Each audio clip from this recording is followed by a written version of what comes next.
Dean is the Barefoot captain, and he has done some amazing things. He's done some environmental things in Sydney Harbour to really highlight what we're doing to our harbour and what we should do to clean it up. And Dean's done some amazing explorations around Australia and beyond. So here it is. Dean. Thank you. Now I decided to sit up next to the bar so I could have my beer. Thank you very much. I've been hanging around like a bad smell around Middle Harbour Yacht Club for a long time, so this is great. I finally get to talk and give back, and I love it. And I'm actually a bit nervous. I'm spun out about how many people turned up. This is really awesome. And just everyone give a bit of a wave. This is my crew over here. We're about to head away on an expedition. These guys over here. Some have been with me for 4 years, some have only just coming on their first one, so it just depends on whether they have big smiles or... Why is the one that's been with me for 4 years not smiling? Okay, for those of you who don't know me, my name's Captain Dean Cropp, Barefoot Captain. We do a lot on social media, we do a lot on YouTube and stuff like that. A lot of that has disappeared now because we are making a TV show about the expeditions we go on. But I'll get a bit more to that in a minute. I'm an underwater cinematographer, I'm a TV producer, and a captain, and a charter boat captain here in Sydney Harbour. But of all the things that I do, and I'm also a commercial diver, and I do all these different wild things. What I'm most passionate about is exploration. I'm an explorer. I've always been curious about what's out there in the world, and I love going places that no one's been before or very few people ever get to visit. And I probably got that from my father, Ben Cropp. He was a nature adventure documentary maker back in the 70s, 60s, 70s, 80s, all the way into the 90s and even 2000s. And I probably got that adventurous nature because I just had to be dragged along no matter what on those adventures. Now from my mum, I think I got my quirkiness and my patience from her. So I am lucky, I am patient, and I think you've got to be when you sail and you're out there on the ocean and you take a crew of 7 on a very small boat. And so this might be surprising to you, but I'm not actually a sailor. I don't see myself as a sailor, so that's probably why I feel a little odd talking to you all. I'm more, well, the first time I sailed a catamaran by myself, I had to Google, why am I effing going so fast? I didn't understand what a beam reach was. And I didn't understand that if I lay this boom all the way out with the wind coming from the side, I'd just go faster and faster and faster. I know that now. This is what I'm like. I'm an adventurer. I like finding crazy places like this. In New Caledonia, there was this tiny little bit of sand with 3 palm trees sticking out of it, so we swung a hammock there and hung out. You know, I like finding places like this. It looks picture postcard, but I've never seen a photo of it anywhere. I've never seen it on Instagram. I've never seen it. You can't Google where this is. It's just a little island in the middle of nowhere no one seems to know about. And that's what I love. Now 7 years ago, actually there's some people here that used to work with me back before I started this crazy adventurous stuff. 7 years ago, I sold my house, quit my day job, and yeah, look at me now. I used to be a news cameraman, and I used to be a TV producer, well I still am, and a cinematographer, and I really now specialise as an underwater cinematographer. And people ask me sometimes, like, isn't it dangerous being out there on the ocean, you know, storms and high seas and all that sort of stuff? I'm like, absolutely not. I don't think it's nearly as dangerous as my previous job. I got shot at 3 times. I got sent to Afghanistan, and I got chased down the street by some crazy people in the middle of Darlinghurst. So, like, fond memories of that. It's a different sort of, not fear, it's a different thing, you know, you see the dangers in it, and it's almost like you're more in control. You know, I think humans are more unpredictable than the weather. So this is what I do now. I'm a charter boat captain. I do events on the harbour with Barefoot, with my vessel. And I found it's been a perfect way to fund my adventurous addiction. And so we do these beautiful cruises out on the harbour with groups of people. Yes, we are that dirty word. We're a party boat. Anyone from Friends of Sydney Harbour here? Oh shit.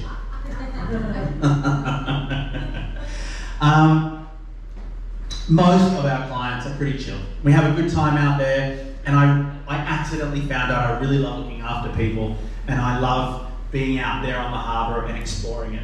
When I first came to Sydney, I only thought I was going to be here for a few years.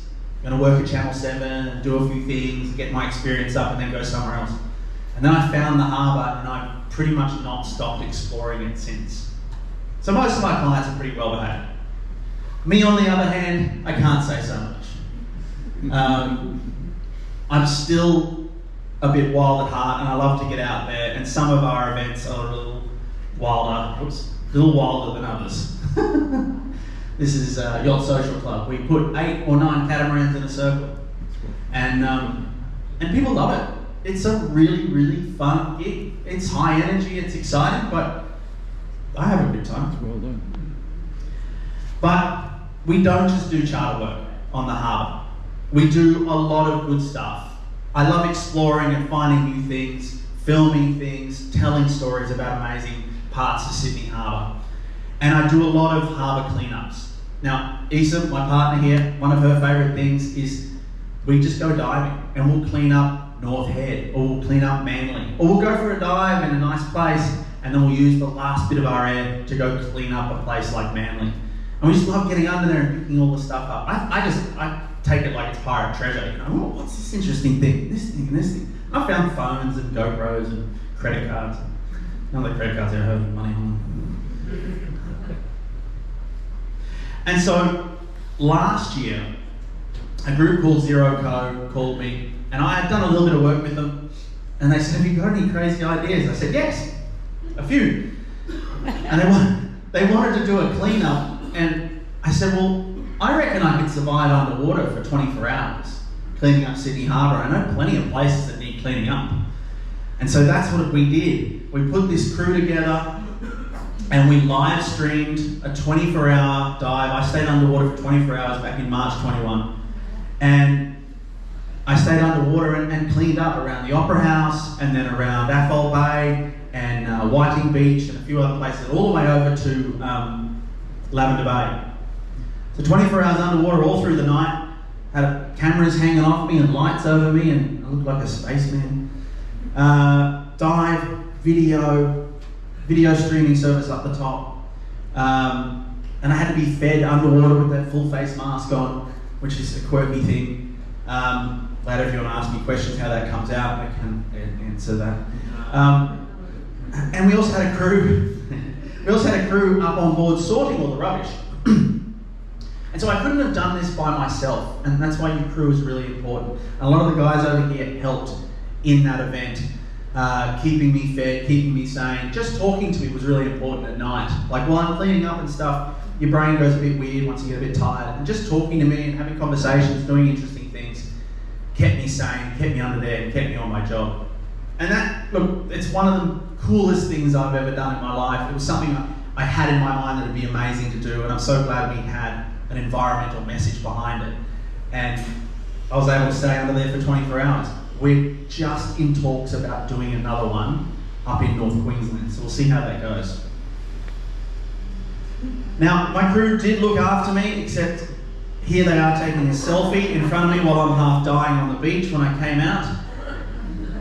There is a word for this when you have gear that's too tight and you then walk out of the water, you collapse, you get shock, basically. And I just had to sit down and chill out. I look very happy, don't I? I promise you, 3 minutes later I got up and I was dancing, I was fine, but these guys took that opportunity to take a selfie of me dying on the beach. See, they're over there, those two. It's so funny. Here's our boat, Barefoot. You would have seen it around if you're around here at Middle Harbour. Okay, this is for the boat geeks, which if you're at a yacht club, you should be. She is a Fusion 40 sailing catamaran, 12 metres long, 7.2 metres wide, 7.2 metre berth. 1.3 metre draft, so it's pretty shallow. We've got stub keels, so really can go a lot of places, which is pretty cool. We've got 3 double cabins inside. We've got 2 on the port side, forward and aft. We've got 1 on the starboard side up the front. And on the starboard side down the back, we've got a storeroom that when we're on expedition, we turn into a single bunk. We affectionately call it the hull. And Annika, put your hand up. Annika on this trip is in the hull, so someone please buy her a beer. It used to be called the cheese room because that was the fridge we put the cheese in, and it never quite lost that smell. It's better now, we cleaned it out. We hold 750 litres of diesel, 250 in the tanks each side, and we put a whole lot of jerry cans in the bow. That will get us to New Caledonia, Vanuatu, a lot of places. Yes, I know we can use the sails and use no fuel at all, but we are a little bit impatient. We want to get out there and do things. And on a day like that, we experienced 3.5 days of complete blast out. It was like that for 3 days, crossing from Middleton Reef to New Caledonia. It was beautiful, but bloody hell it was boring. There was so little happening. I took the helm wheel off the boat and we repaired the leather on the helm wheel because we didn't need to steer anywhere. We have a generator, water maker, scuba compressor, we've got an ROV, an underwater robot, we've got drones, dive gear, cameras, and heaps more. Lots and lots of food. How much food, Nunu? 2 carloads. 4 carloads. We've just loaded the boat with food for this trip. We just fit it in every little nook and cranny. Because we go away for about 5-6 weeks at a time in between land. We actually usually don't see people for at least 4 or 5 weeks. For the sailors, I'm told, it's a fractional diamond sloop rig. Big mainsail. Sorry, I don't know how big. It's big. And a headsail, self-tacker out front, which is great, super easy to handle. And then there's the screecher, the big one out the front. The screecher is the devil incarnate. The thing has thrown me overboard once. When it gets windy, it doesn't like to roll up properly. And when you try and pull it down on the deck and it's windy, it goes crazy. And it's really, really wild thing to deal with. I know spinnakers are right out there. We don't have a spinnaker, but that thing is just bonkers when it gets out of control. And it has thrown me overboard. Luckily, we were at anchor at the time. I got right back on board and we sorted it out. So she really takes us some wild places barefoot. I probably wouldn't do any of these adventures on anything smaller than a 40 foot as a catamaran. You probably couldn't 40 foot in a mono, but as a cat, 40 foot gives us a lot of space. It's a really good footprint, and that is why we take so many people. We really do have the space to go and get some really good adventures done. You know, we have hot water, we make our own water. We don't do it rough and tough. We want it to be enjoyable. And so we try not to rough it too much. And so we go some pretty wild places and we get to see some pretty wild things. Like this guy. Wow. Some pretty wild characters. That is a mantis shrimp. They're pretty cool. Super alien looking things. Those eyes there see in pretty crazy wavelengths. We don't quite understand how they see, but they see in wavelengths of light that we don't see. They see light polarized, and they can spin their eyes to change the polarization. Yeah. So, cameraman in the room know what I'm talking about. And then the black dots on their eyes are like irises, but they see different wavelengths of light than what we see, the normal color spectrum that we see. They're still trying to understand how they work. They can move their eyes in different directions and look all around them. But that's not the only cool thing about a mantis shrimp. There are 2 types of mantis shrimp. There are smashers and stabbers. That one's a stabber. He's got these claws that he flicks out. They've got all these spikes on them and he can grab something and pull it into his burrow. The smashers are even cooler. They have this anvil sort of arm thing. And they can load it up with lots of pressure and it's got a trigger. And then they can unload it really, really quickly. so fast that it creates an explosion as hot as the sun. It creates cavitation, and when that cavitation bubble, is that a word? Where it goes down on itself? Implodes. When that cavitation bubble implodes, the little explosion it makes creates plasma, and plasma is as hot as the sun. And that creates that cavitation, it creates like a shock wave that knocks out its prey. Now, who slept on a boat at night? You know that crackling sound underneath? Yeah, they're called pistol shrimp. They do exactly the same thing. Pistol shrimp sit there underneath your boat, they hold on, and when a little tiny bit of zooplankton comes past, which is basically just a smaller prawn than they are, they go, whack it, and the little shock wave kills like 2 or 3, and then they go, thank you, I'll eat that one, I'll have that one, I'll have that one later. And that's that cracking sound you hear underneath. They're pistol shrimp. They're very, very similar to mantis shrimp. Okay, we do some pretty wild things, and we put ourselves in some crazy conditions, like surfing in New Caledonia. We've been 5 times around the Coral Sea, and I don't mean like with Sundays, I mean out and around the Coral Sea. 5 times. We've been to New Caledonia, we've been to Vanuatu. And those places are so perfect, so beautiful for sailing around. They've got big lagoons and lots of islands, and the distance between things isn't too far. They're really, really cool places to explore.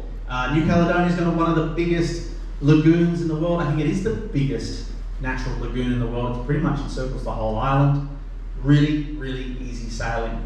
And so if you want to enjoy a bit of French culture, sort of, on an island over there, you can do that, or you can sail around to places that just have no people. The Loyalty Islands are super impressive, or you can go over to Vanuatu and soak up the culture, and hang out with the locals.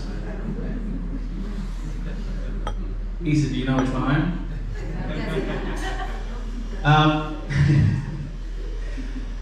This, I can't remember what island it is now. I have to explain this. Okay, this is the chief. I don't know what he's looking at. And these are his warriors. Okay, this is the local traditional dress. It's called small numbers. Okay, small numbers is basically just a banana leaf wrapped around and then tied with a piece of vine, and then you just lift it up against your chest, and then the end of it you tie around your waist. It's very free and freeing, and good ventilation, and there's quite a good bit of support there actually. Like, you can run around the bush like that. But the 3 white men here don't really know how to tie this. These guys do, and they don't mind being handsy about it to show you. Because I had the chief teaching me, and he's like, I'll do it. I'm like, no, it's fine, I'll work it out. This guy, he's the cultural chief. He was so impressed, he was so stoked. When I tried to explain what we wanted to do, he's like, oh yeah, we'll do it, we'll dance. I'm like, no, we want to learn the dance, we want to wear the traditional dress. He was so excited. It was a really fun day. It was really, really good.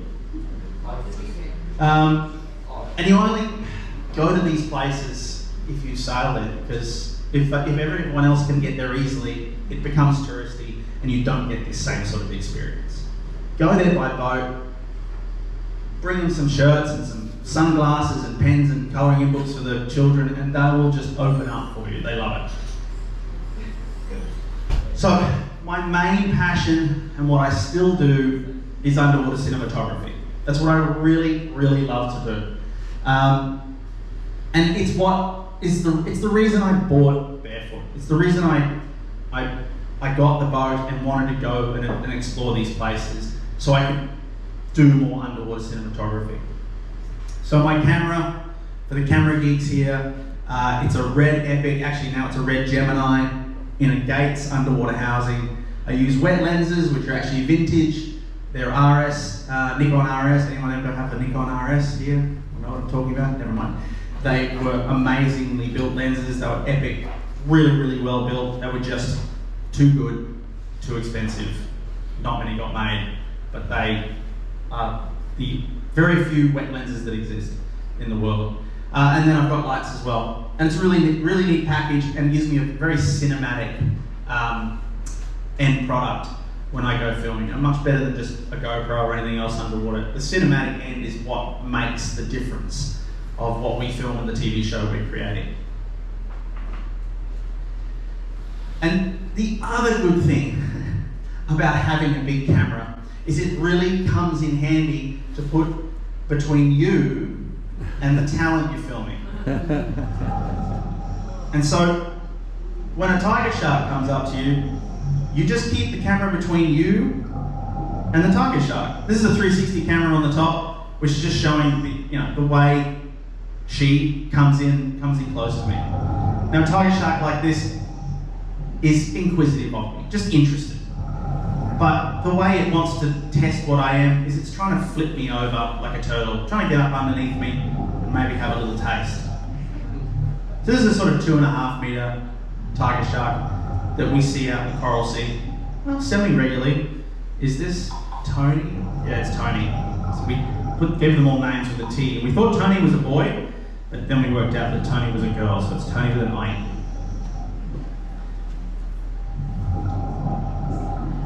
And it's so beautiful and clear out there. There's a lot of these Galapagos whalers out there as well, and they're beautiful. They're like little puppy dogs, and they love to just hang around you and play. And you just keep the camera between me and the shark. Shark's likely to just bite on the GoPro.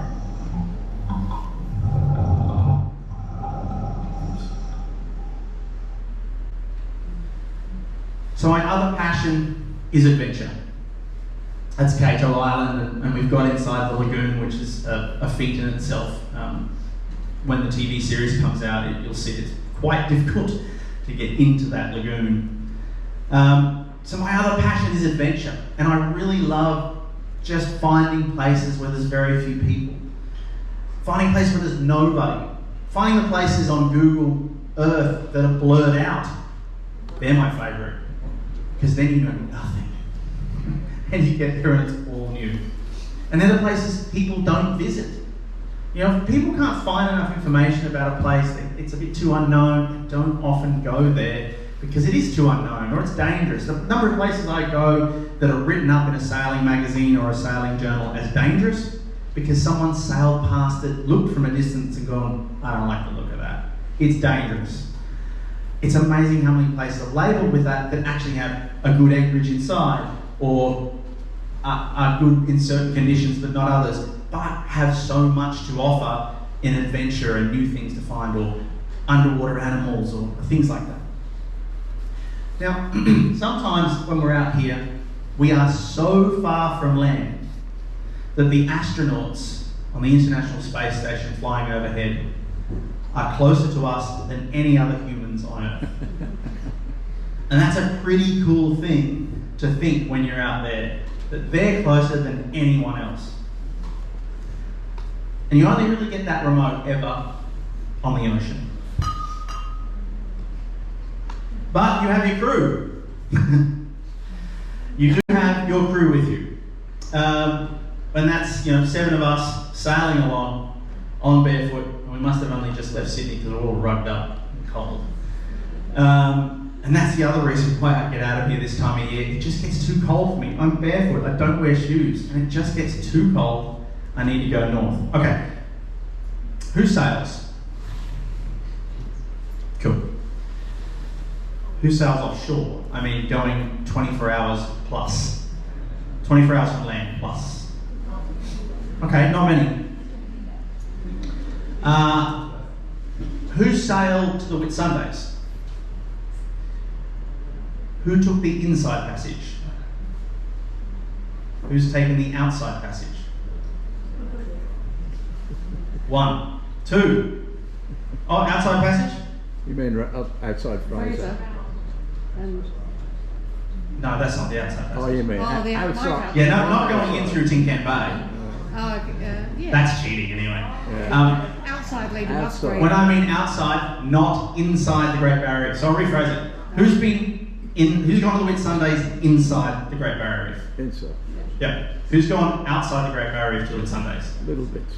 Boom. Yeah, Yes? Yeah, we Little go, bits. yeah, outer reef. Outside Lady Musgrave and Elliot. and Outer that reef sort of stuff. sometimes. Yeah. But have you gone outside the Swains? No. No. Yeah. We'll get back to that. Okay, so I'm going to share with you this place. This is one of my favourite. I went out here for my first expedition back in 2015, keeping in mind I don't sail. I learned quickly. You would. I worked out a 12-metre catamaran can surf, and well, and there's not many ways to slow it down when you have the whole main up. And you reef. You should have reefed when you thought about it an hour before you thought about it. But we made it there. There's Barefoot. That pixel just there. Oh, right. Now that's called false pass. You can't get in there. It looks like you can. False pass. You can get up. You can get in up here. And that lagoon in there is about 3.5, 4 meters, 5 meters deep. But it is written up everywhere as too dangerous.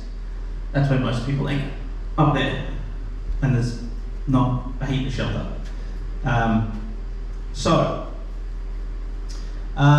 Many places, like I said, get a bad rap. This one has a really bad rap. It's got a lot of shipwrecks. 22 that are known about, 36. They reckon? They reckon 36 on there. Heaps of shipwrecks. Big one on the bottom corner here, the Runic, world's largest refrigerated liner at the time. Left Brisbane and smashed into there. Anasona's on the far side. Big old timber and steel, fully rigged ship. Sorry, what's the name of the place? Middleton Reef. Oh, Middleton. This is Middleton. Yeah. It's absolutely stunning. Sorry if I said that. But it has a really bad rap. And it has a bad rap because there were so many shipwrecks there. And the reason there were so many shipwrecks is there's nothing above the high water mark. You can't see it. And back before GPS and that sort of stuff, if you were dead reckoning or working off the stars, it's very easy to hit this thing at night or even in the daytime because you just can't see it. Now we have GPS, we have radar, we have so many things that help us, and depth sounders. It's not dangerous anymore, but it's still written up everywhere as dangerous. And because of that, that's why I went there first. So, has anyone sailed to Middleton Reef? Who's gone to Lord Howe? It's so much harder to get to Lord Howe. And Lord Howe is a tiny little passage to get into. This is easier. So, Lord Howe's there, Middleton and Elizabeth a bit further north. Elizabeth is the one in the middle. From Sydney, it's about 500 nautical miles. So 3 and a bit days sailing. Or you can cheat, you can go up to Coffs Harbour and go out, that's 320 nautical miles, about 2.5 days. The cool thing about out there is there is a big plume of warm water that comes down there. So if in Sydney, out there is at least 5 degrees warmer all year, all the time. So you get warm water. If you pick the weather to get out there, it's pretty safe. There is nothing to hit, nothing to run into the whole way up. There's the 2 reefs. Middleton at the top there, they're about 30 mile apart, I think. Elizabeth at the bottom. So my recommendation is you go to Elizabeth first, stock up on fish, catch a heap of fish. You can fish at Elizabeth, but you can't at Middleton. You just need a permit to fish. Get heaps of fish there, and then go up to Middleton and just hang out, play with the sharks, look at the shipwrecks, or sail around it and explore it. It's absolutely beautiful, super, super clear water, really amazing. And I tell people about it all the time, and they go and sail to Lord Howe again. It's really, really awesome. It's just, no one knows much about it, and that's why people don't go there often. Even on the way there, about halfway across, you will get some of the clearest water you'll see anywhere in the world. And that's because of the warm water coming down there and the cool water moving back up. When you get in between those two, it is super, super, super clear because that warm water is coming from all the way out near New Caledonia and comes down through and never mixes with the coastal water or the river water or anything like that. It's super clear. And so if it's calm and the wind's not blowing, just jump in the water and swim. So that's Issa on her first trip out with us, and once we hit that warm water, we just jumped in, and you could see hundreds of meters underwater. Looking down, it's like having vertigo. It's like flying. It is super, super clear. So that's Elizabeth. You'll see where it says K on the bottom right there. There's no K, there's no island there. That's actually where you anchor. You come in the corner there and you can anchor in there. There's a little lagoon, but you have to be very, very shallow draft in there. So it's really only through a catamaran. Where it says the other K, there is an island there on the top left. You can anchor in there, obviously, with the right conditions. You can hang out in there, plenty of depth for all boats out there, and it's probably the best place to fish. And you can get into the sand K there from there. But this is the best anchorage in here if you're shallow draft. Just if you're hiding from a storm in there and there's a lot of big waves hitting the reef, a lot of swell, it will push a whole lot of water inside here.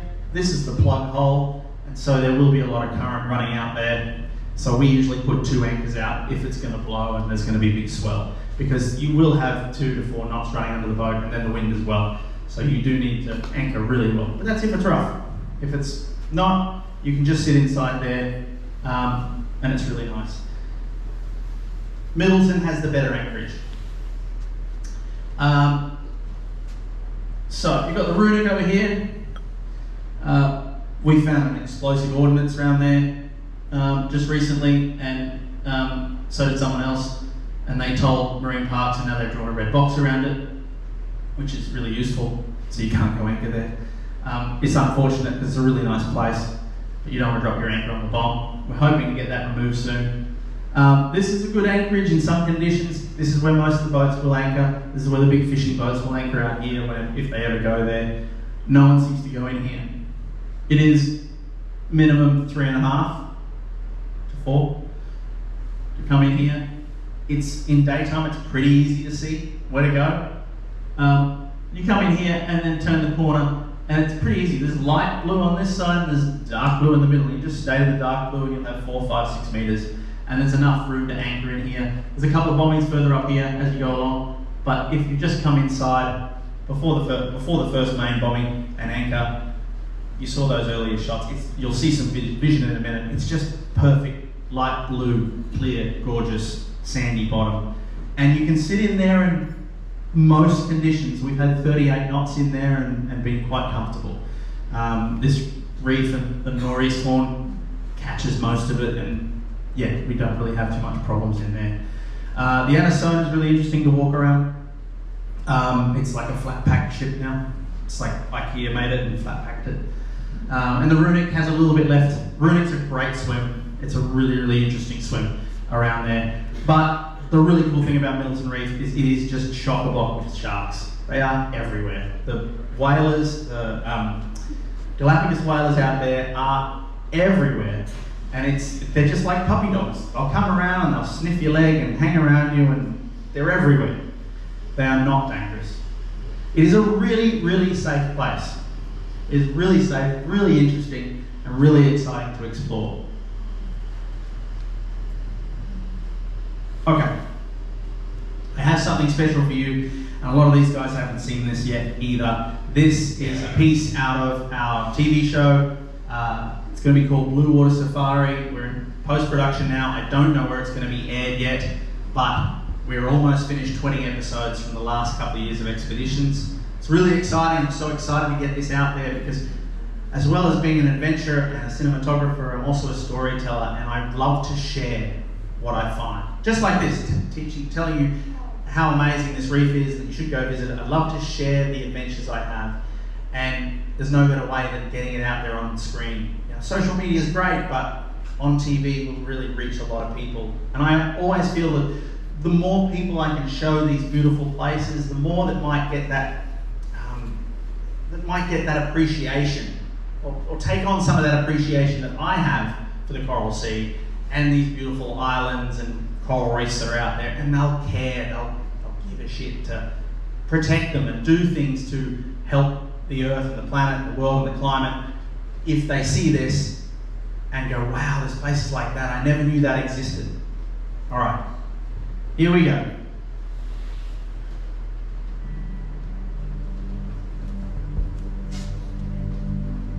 So it's our first morning in Middleton and it's calm. It's crystal clear blue water and calm as anything.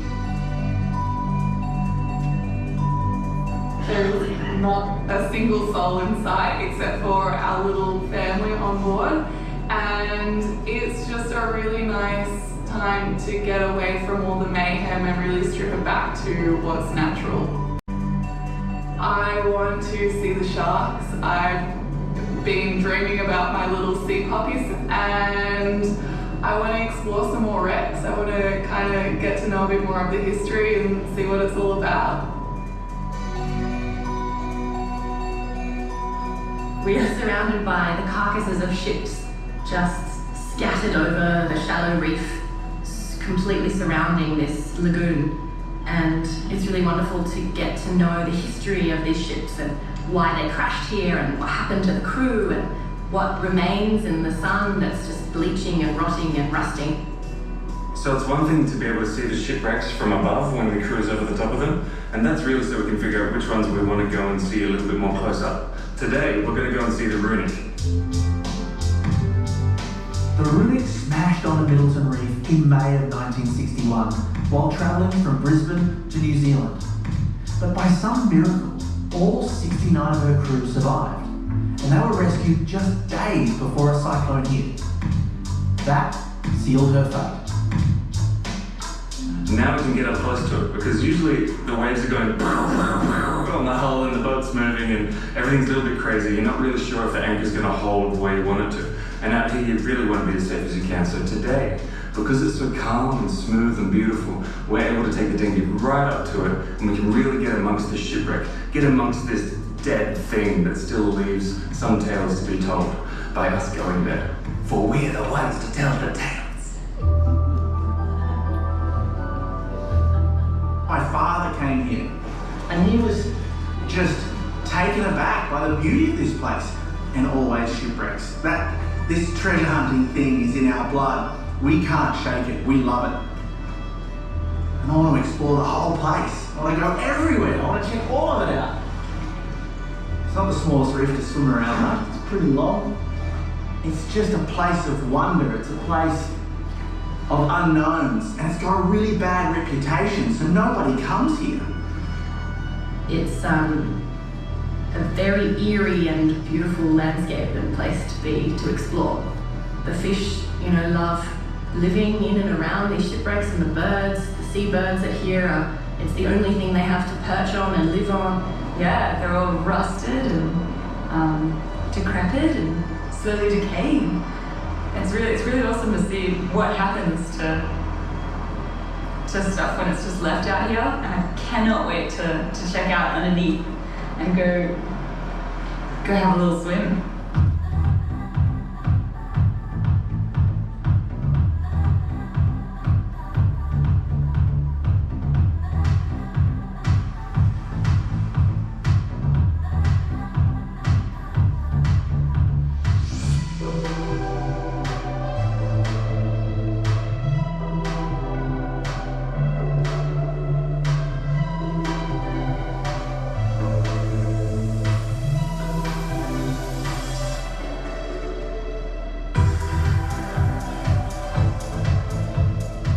Dive down and there's just huge anchors and big pipes and all this machinery and just pieces of metal that have been twisted and bent over time, and it's so much fun to dive through and feel like a treasure hunter.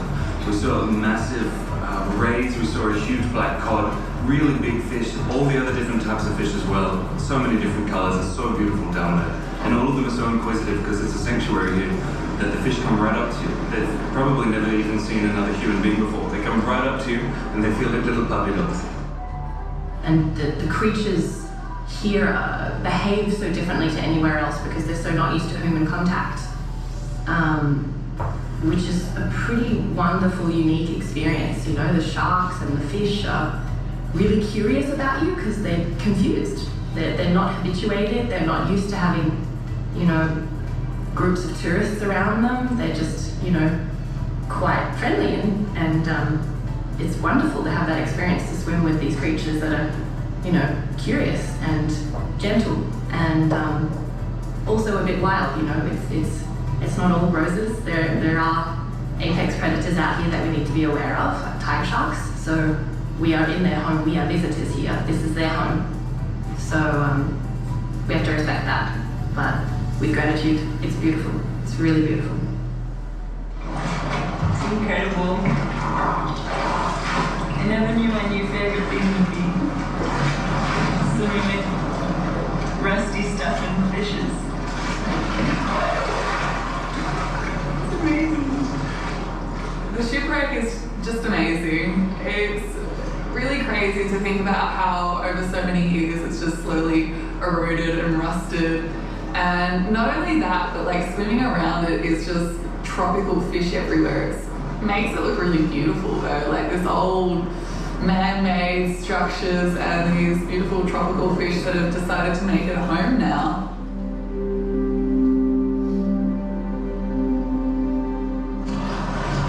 I saw so many things that I've never seen before. I saw a fish, big, like fins that came out flat out like this, and lots of like fluorescent dots. I saw a manta ray or a stingray, I'm not sure which one it was.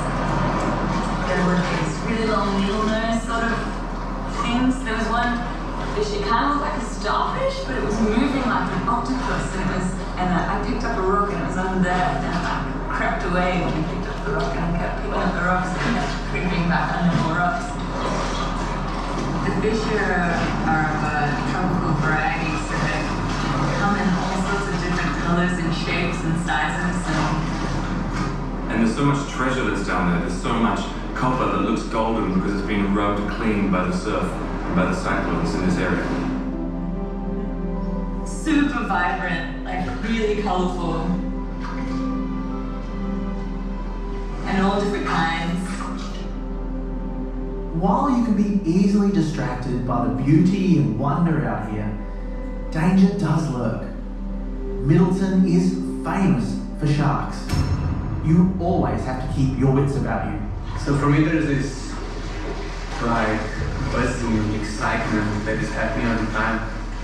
If you're wanting to nature, like feeling alive all the time, always like check if there's sharks around, or if there's like any big one around that you're not aware before and then suddenly it can become dangerous.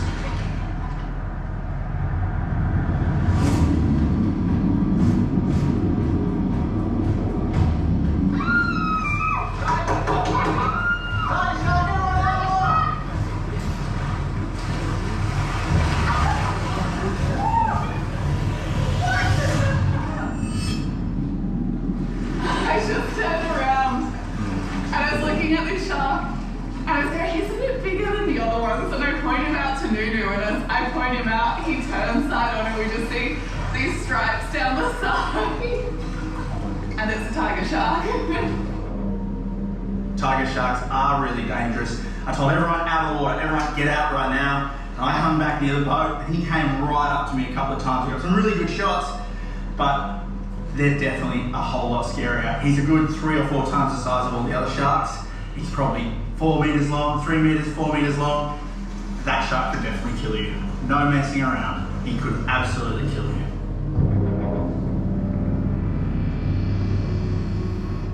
And then, and then a tiger shark came through and all of a sudden he's squealing through the snorkel. And then he goes, get out of the water!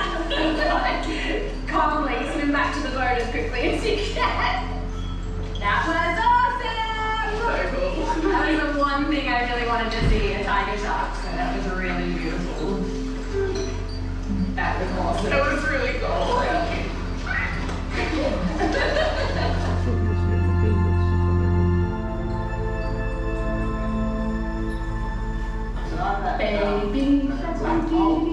Baby shark, baby shark, mama shark, mama shark, tiger shark, tiger shark, tiger shark.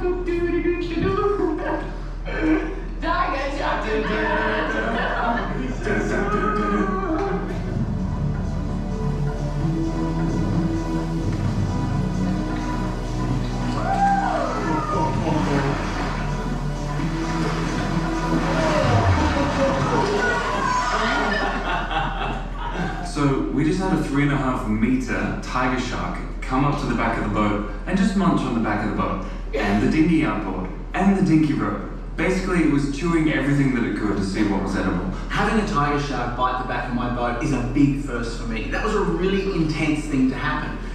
And I've been trying to work out why. See, back in my dad's day, they were feeding the sharks all the time. We can't do that out here. So why did he come up and bite the back of the boat?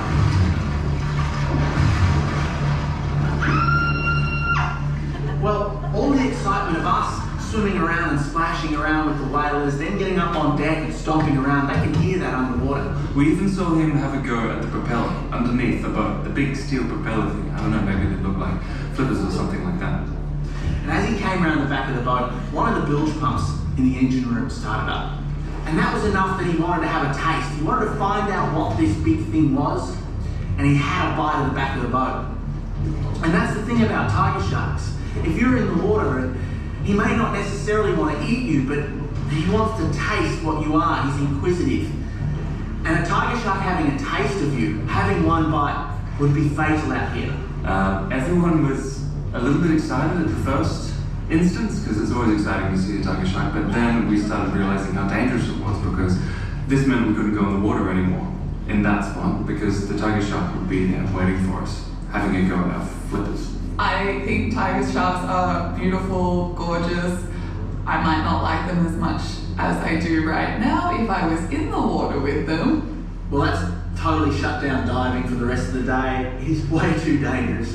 But from the safety of on deck on Barefoot, it's amazing we can sit here and watch this beautiful creature circle the boat, this amazing killing machine we get to experience so close. It really is awe-inspiring to see this amazing animal up this close. I still will be swimming, but I will have a always subconscious thought that there are creatures, they're a lot bigger than us, and they're in these waters, they're close by.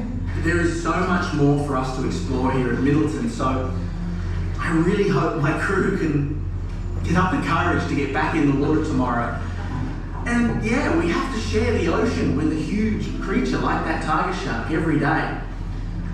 But hey, that's why I love this place.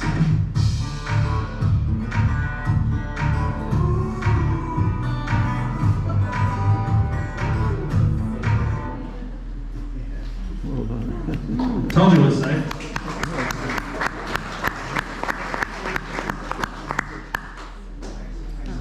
So, it is safe. If the tiger shark comes around, you just get out of the water and he loses interest. We were jumping around and the smaller sharks that were interested in us. The bigger tiger was chasing those little sharks around. And so that's why he hung around the boat. He just got inquisitive. So it is quite safe.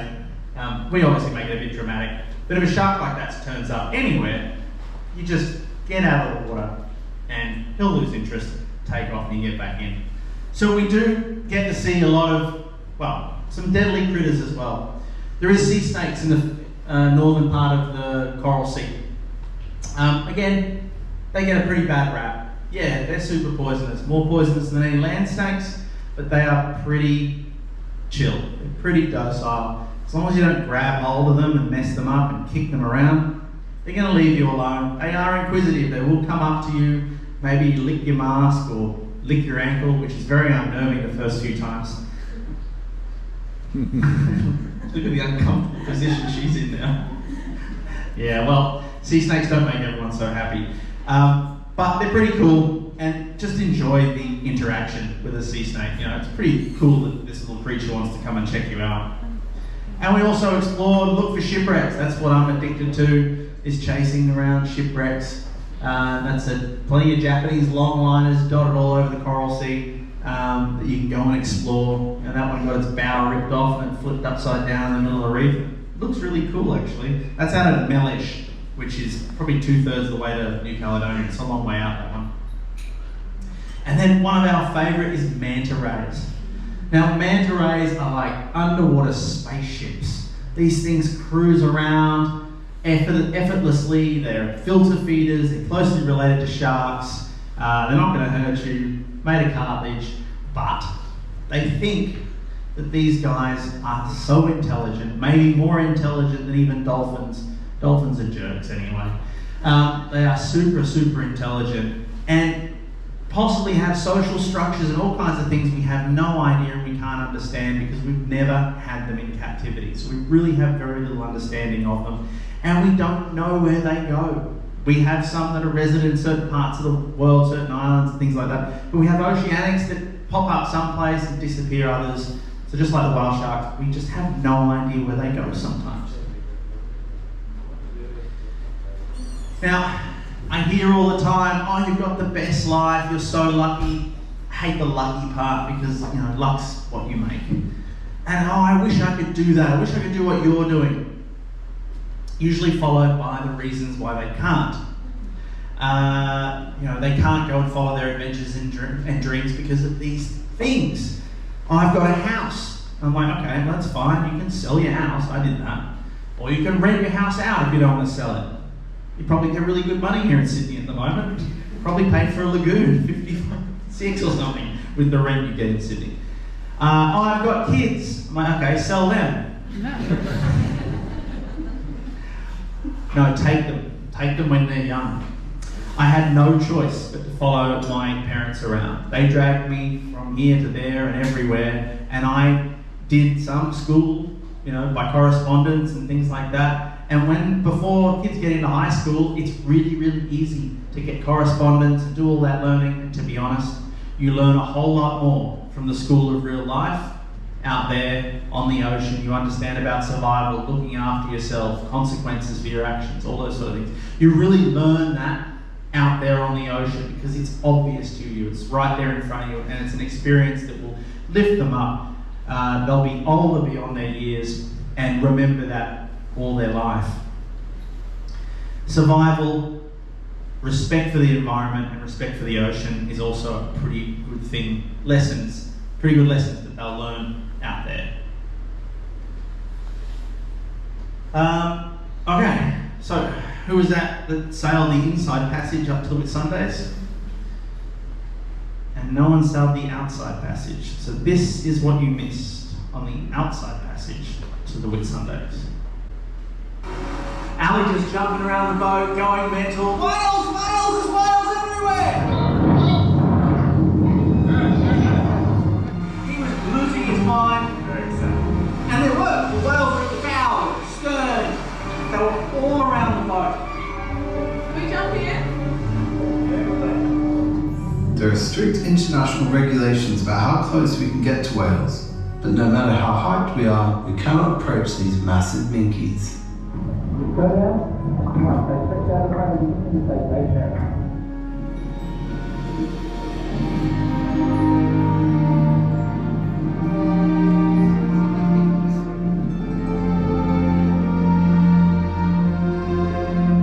Now these are dwarf minke whales. Now they might have dwarf in the name, but there's nothing dwarf about them. They're still huge. They're about half the length of Barefoot. They weigh many, many tons. And when they come up at you, come close to you, it's like having a minibus coming at you. In an interesting twist of nature, the bigger whales are the females, which probably means don't mess with the mama minke. Inside that mouth, there are up to 360 baleen plates the minke whales use for sifting krill and small fish, and they do a lot of sifting, eating up to half their body weight every day. It was thought that baleen whales only fed in the Antarctic where the krill is thick, but now it's believed they feed all the way up the Australian coast. And there is definitely krill here at Barrier Reef.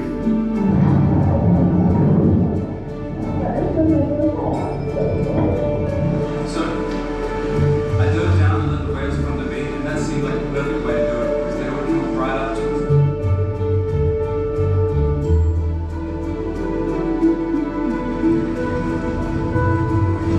They keep coming back.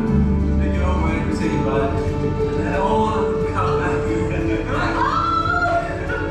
They go in the white spot. Oh my god.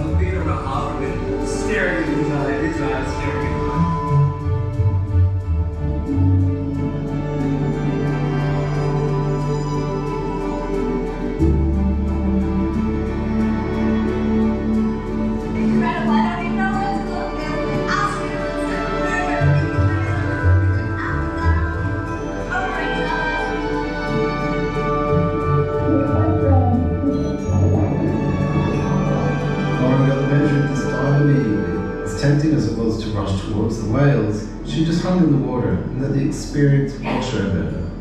And because she was so chilled, the whales came to her.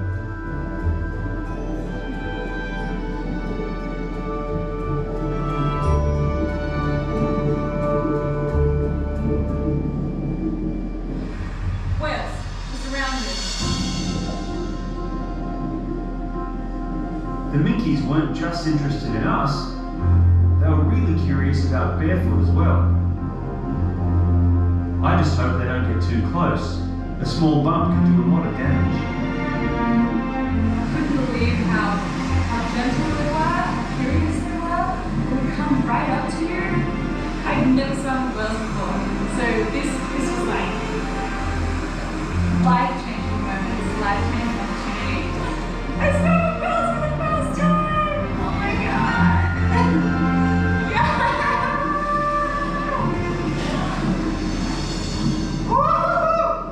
That is crazy awesome. I reckon there's 8, maybe 9 or more Mickey whales just circling around the boat, swimming around us, interacting with us, diving with us, coming up under us. They're everywhere. They're so inquisitive. And I'll tell you a secret. I think one of them is in love with me. One of those whales has a bite on the back of it, cookie cutter shark bite, and it just keeps coming up really close to me. Every time I drop under the boat, it comes right up to me. You can see its eye looking straight at me, focusing on that as it goes past, and it circles around me and turns on its back, shows its belly, and puts its spectacles out. Such a beautiful dance. Oh, it's so cool.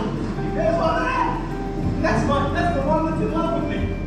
So it turns out Spot the whale wasn't just in love with me.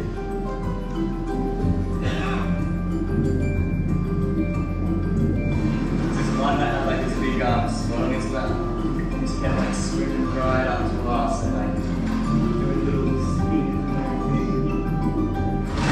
He wasn't under getting so close to me. I could reach up my hand and touch him. It seemed like he was just getting closer and closer. He wanted to connect with us. He wanted to be friends with us.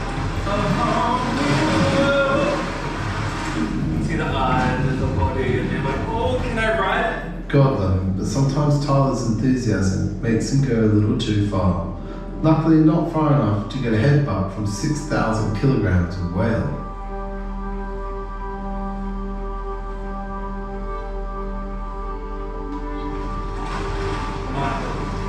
We made whale friends!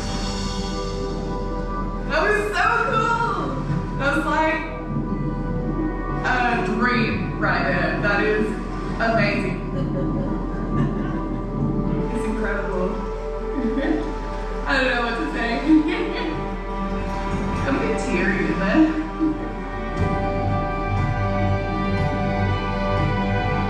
Something I never imagined I'd be able to do. They seem kind of like a dolphin.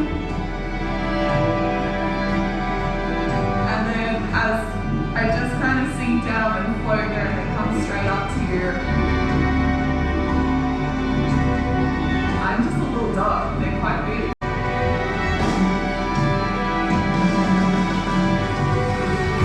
And I can hear them right now, they're still surfacing up around the boat, they're everywhere right now. I am never going to forget that. I think I'll go have a little cry. I feel very emotional right now. I will be thinking of that for the rest of my life.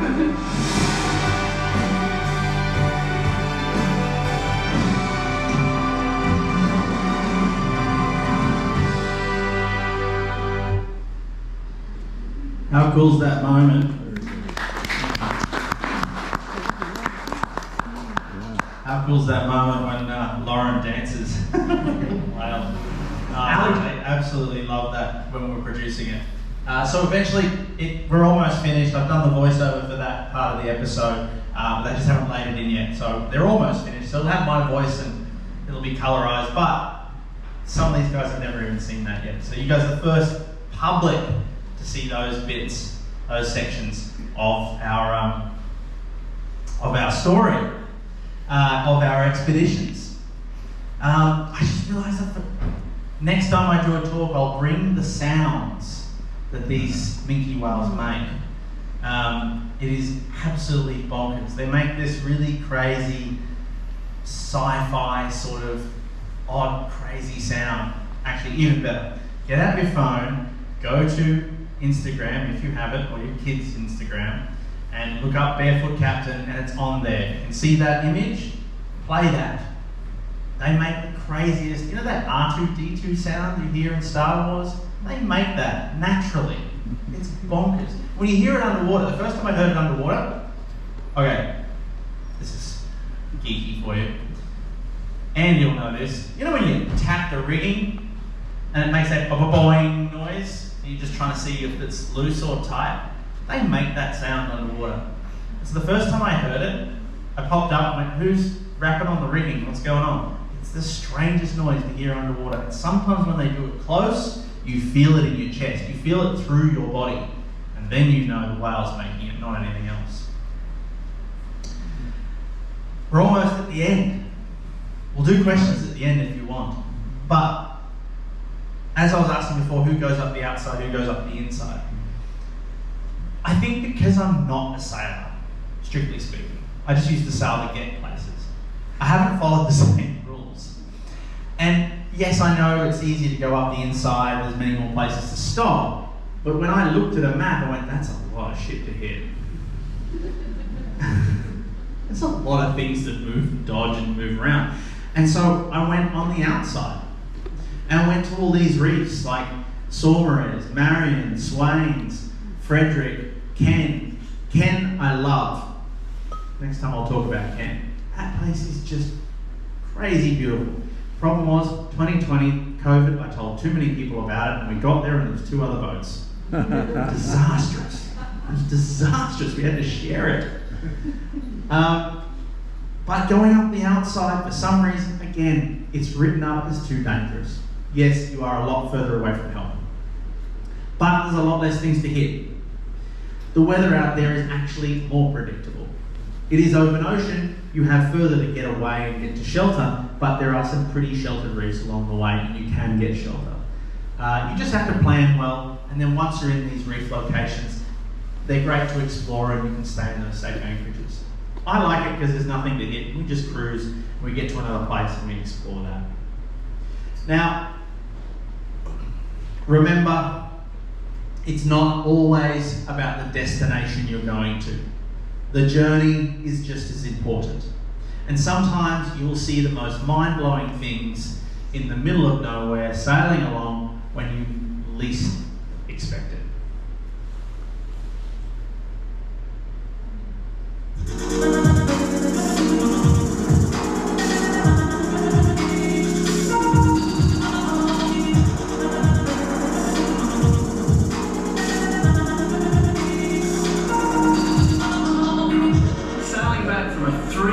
Expedition. It's our very last day as we sail into Sydney, and the craziest thing has just happened. One of the most amazing things I've ever seen in my life. Electric dolphins! Woohoo! Like there's a party under there. So cool. Last night, 4 a.m, I was changing shifts with one of my crew on the night watch, and I saw these glowing blue-green orbs of light underwater coming at our boat. They were heading straight for our boat. They're like underwater fighter jets covered in St. Elmo's fire. And they were dolphins. They were dolphins coming to swim and surf on the bow wave of our 40-foot catamaran. They were completely bathed in this psychedelic blue-green glow of bioluminescence.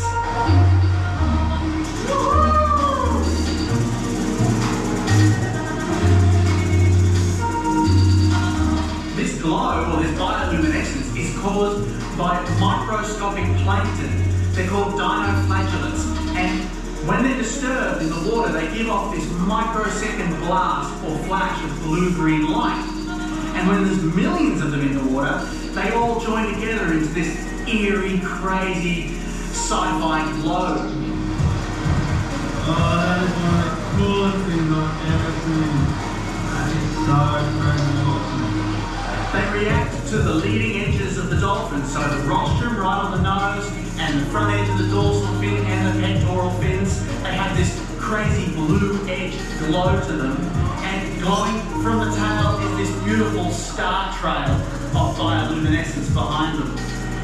The effect overall is this crazy twilight zone, life of pi, iridescent, glowing dolphin spaceship swimming through an empty ocean cosmos. It is still one of the coolest things I've ever seen out here on the ocean, and I'm going to remember it for the rest of my life. Electric blue dolphins, that is just nuts. That is so crazy.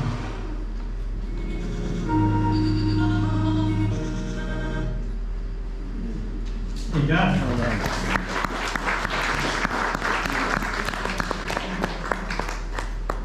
So that was just happening on our way back down the coast, and I think the dolphins are probably on the bow, glowing bioluminescent glow. More than once that night, we heard the dolphins there, but it was that one came from the side of the boat, and you could hear me talking there. I hadn't been smoking anything. I was just pretty tired by that point, and I sounded really dopey. But when I saw this glowing dolphin come in from the side of the boat, I'm like, that's a torpedo. Why is this a torpedo? Who's firing a torpedo at us? And it came in from the side, and then it was like, oh, okay, it's a dolphin, but why is it glowing? Oh, the bioluminescent. Grabbed the camera, got out there, and we started filming. It's actually led on to us filming 2 documentaries on bioluminescence, and the best place I found to get it is straight out here off Sydney. If you know the right conditions. You go straight out there, and you can get it right out there. Dolphins as well. If you get that stormy, eerie, super calm night, those dolphins are there. We've worked out, and they're going to write a scientific paper on it sometime soon, that the dolphins were actually using the bioluminescence to hunt. They were spread out and rushing along, and when the fish would take off, they could see them, and they'd take off after them, which is pretty cool to see. That's all the cool stuff I have to show you, but if there's any questions, I'm not sure how long we've got, but go for it. Cool, let's go up here. In the front here. Yeah, so when you are making these TV shows, are you using, when you were taking that footage, were you intending to do that, or were you just able to use that footage in the TV show? Everything is accidental. Issa, am I very organised? So we go out with a bit of a plan, and that plan changes constantly. Yeah, so we have a rough idea of where we're going to go and what sort of cool things we want to see. We know we're going to get sharks over there, we're going to get whales over there, and there's a shipwreck over here with a story. But the things that often end up being the coolest and the most exciting parts of the story, they just happen. And because we're going these places that are wild and unknown, it's the unknown things that often surprise us the most. Just like that. What's your most scariest moment? Scariest moment? Last trip, I don't know how much I should tell you. Don't say that. We were coming back from Mellish. Mellish is a long way away. It's 2/3 of the way to New Caledonia. I can't off the top of my head think, but it's about as far away from Australia as you can get and still be inside Australian waters. We left there in about, 18 hours into our trip back to Australia. We broke one of the cables to our rudders.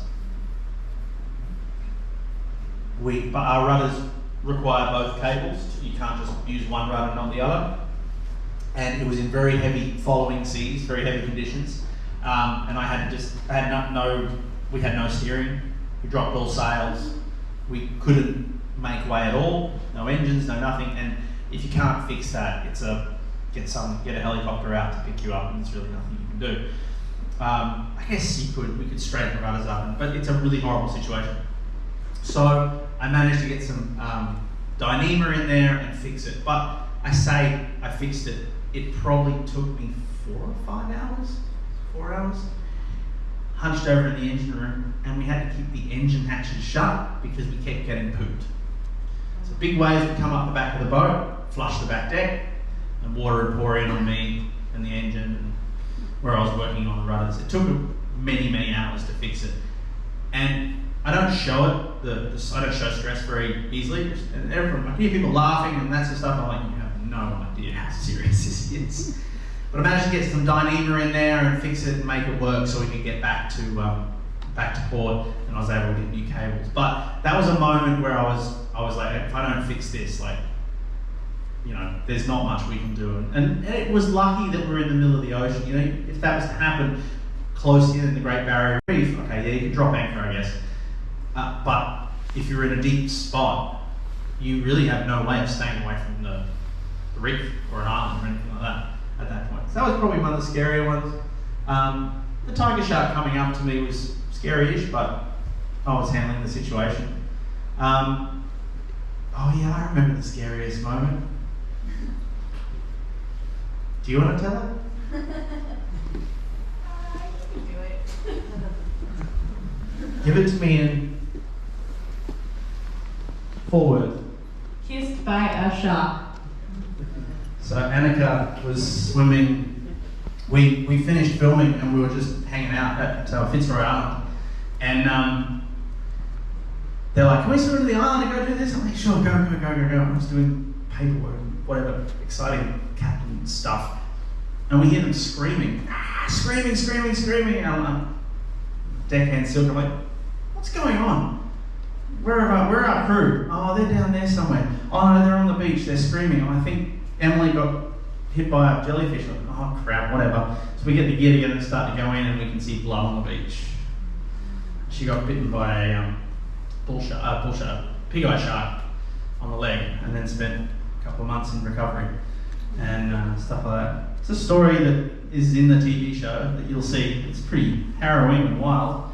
But a few months later, we took her back out to Middleton, threw her back in the water with the sharks, and she bloody loved it. and it's good. It's like getting back on the horse, you know. It's a crazy moment that happened and a crazy thing that happened, but she didn't want to let that get her down and mean that she couldn't get back in the water. It's a happy place. It's where she loves to be. But that was a really scary moment. We were close to the coast and that sort of stuff. We probably had our guard down when we were in there. At Fitzroy Island, next to Cairns, a tourist place. And you see the stuff we do with sharks. And we had no issues out there. And this was just murky water and an odd moment. And it happened. Probably safer than the Whitsundays with the bull sharks. I think I'm safer out there because I can see the bloody things coming. Yeah. Any other questions? Right at the back. So when are you heading off to that? How long are you going to be away? We usually go away for 3 to 4 months at a time. That's about how long winter lasts in Sydney. We are going out to Elizabeth and Middleton first. We've actually got some scientific equipment we've got to pick up out there. We've got some more science stuff to do out there. This is sort of where we're going with our expeditions and our TV show. Scientists are giving us homework, things to go do out there. We're shark tagging, we're getting samples, DNA samples. We're also putting these receivers, these acoustic receivers, acoustic receivers, got it right that time. Putting them in the water, and if a tagged shark goes past, whether it's a bull shark that was tagged here in Sydney, or a great white shark that was tagged in South Australia, or a tiger shark that was tagged up in Queensland, if it goes past, it'll set these receivers off, and we'll get that information. Because there's not a lot of receivers in deep water locations around the world, and that's why they just don't know where these sharks go. Then we're going to go up into the Coral Sea, and actually we're going all the way up Cape York for the first time. So my stomping ground where I really learned to explore was Cape York, so Port Douglas North, and we're going to go and do that. Follow some of my dad's documentaries, follow my dad's footsteps up through there. We've got lots of great stories up through there. We're going to hike up to a waterfall that has no name. We went up there to name it, and they said, oh, where's the latitude and longitude? And we're like, no one told us we needed that. So we're going to go back up there and get that 10 years later and finally name that place. We got a World War II bomber that's lost up there we're going to go look for. Spanish galleon legend, we're going to go look for that. And a whole lot of other cool things. Sharks everywhere, of course. On that island in Middleton, you know how you were talking about the bomb. How did they get there? So, How did you discover it without setting it off? to be honest, I talked to the Navy guys and they're like, if it doesn't have the firing pin in the end of it, you could kick it. I'm not going to do that. They're pretty safe if they've been there for that long, to a point. But you never know, and you don't want to be the one that finds out that it's not. There is more of them in the Coral Sea than you know. There are lots. We've found 4. Not looking for them. Just because I know what to look for. The one at Middleton, there's one in deep water, sitting off the Runic, and it's like a naval artillery shell. The one at the Anisona is an aircraft bomb, one they dropped from a fighter aircraft. Now the Anisona was used as target practice, and has been used as target practice right up until the 90s. So they would fly out from the coast somewhere, fly out all the way out to Middleton Reef and bomb a target, which was this big shipwreck. This big old shipwreck is just something that's there that they can hit, and they would hit that for practice and go back. They also used to do it from Lord Howe Island, when Lord Howe Island was a Air Force base. The naval artillery shell, I'm not guessing, but this is an educated guess on what I've been told. The ship is transiting, is going somewhere. The captain sees that, there's a reef over here. He changes course, goes past. With binoculars, he can see something sticking out. Could be a shipwreck, just a rock or whatever. And he calls his gunning team to arms, to make them battle ready. Right, we've got a target, quick, hit this thing. And they'll fire a volley at whatever that is. Maybe it's a shipwreck, maybe it's something else. And they've been doing that since World War II up until just recently. It's only recently become illegal for them to just fire at anything on the ocean. And so these things are everywhere. We found one at Cato, we found them at Salem Road, we found them all over. These are all Australian ordinances. That's a good point. It may not be. Because it's outside our territorial, but it's